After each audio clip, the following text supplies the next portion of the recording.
Please be ready for dictation of an exercise number 286 from Sir Kailash Chandra magazine. It is an extract from the JPC report. 5 seconds to go.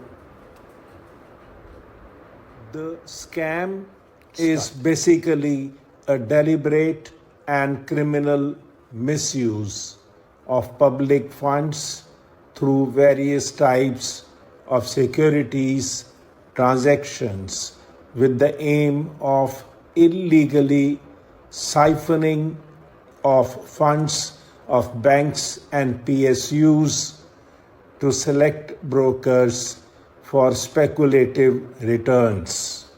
The latest irregularities in the securities and banking transactions are manifestations of this chronic disorder, since they involved not only the banks but also the stock market, financial institutions, public sector undertakings, the central bank of the country, and even the Ministry of Finance and other economic ministries in varying degrees. The most unfortunate aspect has been the emergence of a culture of non-accountability which permeated all sections of the government and banking systems over the years. The state of the country's system of governance, the persistence of non-adherence to rules, regulations, and guidelines, the alarming decay over time in the banking systems has been fully exposed. These grave and numerous irregularities persisted for so long that eventually it was not the observance of regulations but their breach that came to be regarded and defended as market practice.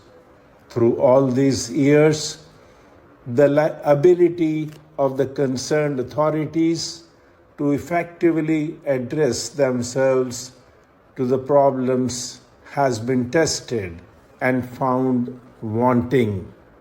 The consequences of these irregularities in securities and banking transactions are both financial and moral. During the period from July 2001 to May 2002, the most glaring proof of the nexus between the irregularities in banks and the overheating of stock market which came to light is explained by the graphic representations of the BSE index and the fact that there was a sharp increase in securities transactions during the corresponding period of the banks involved in serious irregularities related with the scam. What is more apparent is the systematic and deliberate abuse of the system by certain unscrupulous elements. It is abundantly clear that the scam was the result of failure to check irregularities in the banking system and also liberalization without adequate safeguards. There is also some evidence of collusion of big industrial houses playing an important role. It is because of these elements that the economy of the country had to suffer, and while some gained, thousands of crores of investors lost their savings. The criminality of the perpetrators of the scam becomes all the more despicable, as it was during this period that the country was passing through some trying times economically and financially. An observation that the committee has been constrained to make at a number of places in the succeeding chapters is that for all these, not many have yet been identified and effectively punished.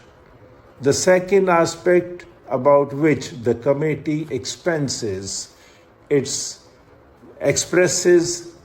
grave concern is the supervisory role and responsibility. That supervision failed from top to bottom is both self-evident and is detailed in the report. Amongst all the witnesses that appeared before the committee seldom came across an instance where responsibility for wrong was forthrightly accepted. In the course of investigation, the committee found that most of the irregularities in securities transactions that took place in 1991 and 1992 had been indulged in by various banks even much earlier. Certain earlier inspection scrutiny reports of RBI called by the committee revealed various irregularities in securities transactions by various banks.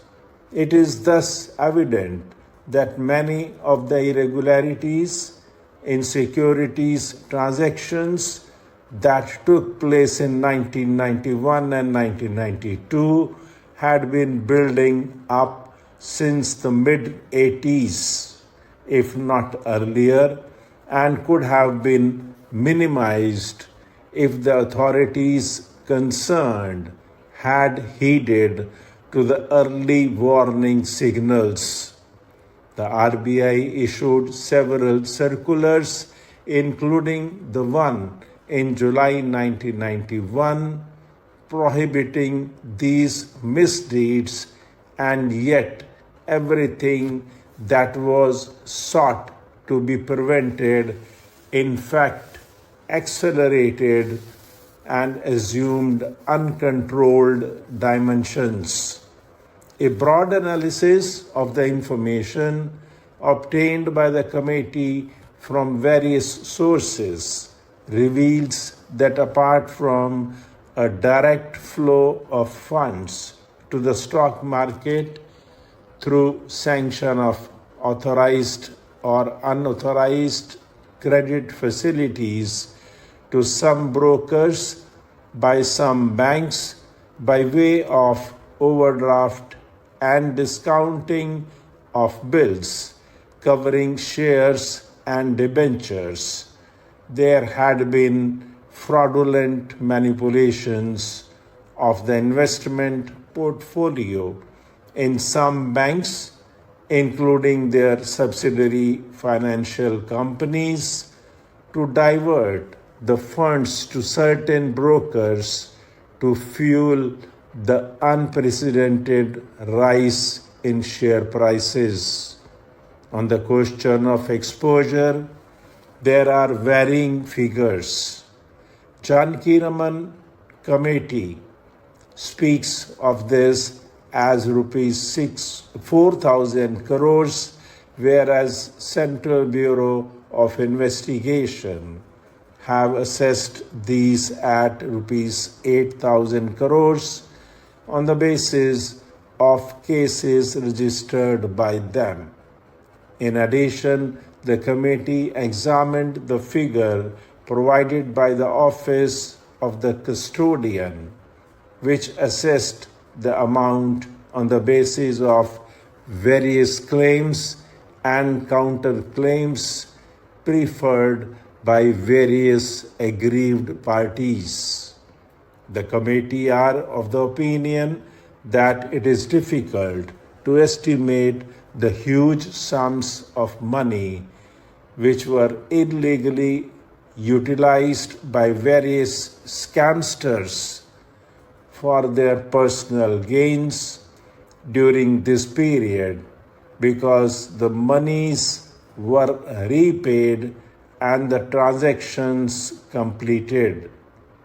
The monies lost represent the deals which could not be completed because either the monies were swindled or BRs and SGL transfer forms held by banks are of doubtful value. Further, because of imperfect contracts, it may not be possible to enforce the contract and recover the money. The committee did not independently attempt this exercise, as 3 separate specialist bodies had already attempted it. The committee are of the view that it is the duty of the Ministry of Finance to undertake this responsibility by either instituting a separate committee for the purpose or through the same committee. After examination of the type of transactions by the banks, the committee regret to note that the banks had, in blatant violation of the RBI guidelines relevant thereto, entered into a large number of buyback transactions and indulged in irregularities like misuse of BRs, bankers checks, etc. Stop.